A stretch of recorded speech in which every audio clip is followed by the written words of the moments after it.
अकोल्यातील एका पोलीस कर्मचाऱ्यानं उधारीवर घेतलेल्या रकमेची परतफेड न केल्यामुळं अखेर त्याच्यावर धनादेश अनादर प्रकरणात कारवाई होऊन 3 महिन्यांचा कारावास ठोठावण्यात आला आहे। 10व्या मुख्य दंडाधिकारी एन.डी. जाधव यांच्या न्यायालयात झालेल्या सुनावणीत ही शिक्षा सुनावण्यात आली। नामदेव महादेव मोरे असं शिक्षा ठोठावण्यात आलेल्या पोलीस कर्मचाऱ्याचं नाव आहे। नामदेव महादेव मोरे असं शिक्षा ठोठावण्यात आलेल्या पोलीस कर्मचाऱ्याचे नाव आहे। नामदेव मोरे यांना अमित किशोर कुमार गोयणका यांच्याकडून 1 लाख रुपये उधारीवर घेतले होते। पैसे घेताना मोरे यांना लिखित पावतीसह गोयणका यांच्या नावे एक धनादेशही दिला होता।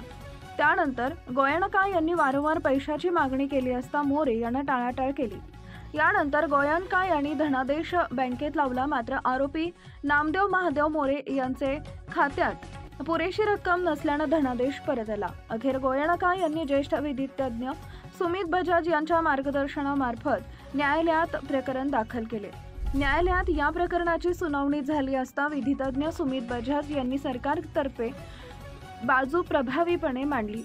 दोन्ही पक्षांची बाजू ऐकून न्यायालयानं नामदेव महादेव मोरे यास दोषी ठरवले व नुकसान भरपाई टोळी मूळ रक्कम 1,60,000 रुपये दंड आकारला। दंडाची रक्कम न भरल्यास 3 महिने साध्या कारावासाची शिक्षा सुनावली आहे। तक्रारकर्ते अमित किशोर कुमार गोयणका यांच्या वतीनं विधितज्ञ सुमित बजाज यांनी युक्तिवाद केला। तसेच अधिवक्ता वर्षा सदार, अजय भारसाकडे व शुभम कर्डिले यांनी सहकार्य केले।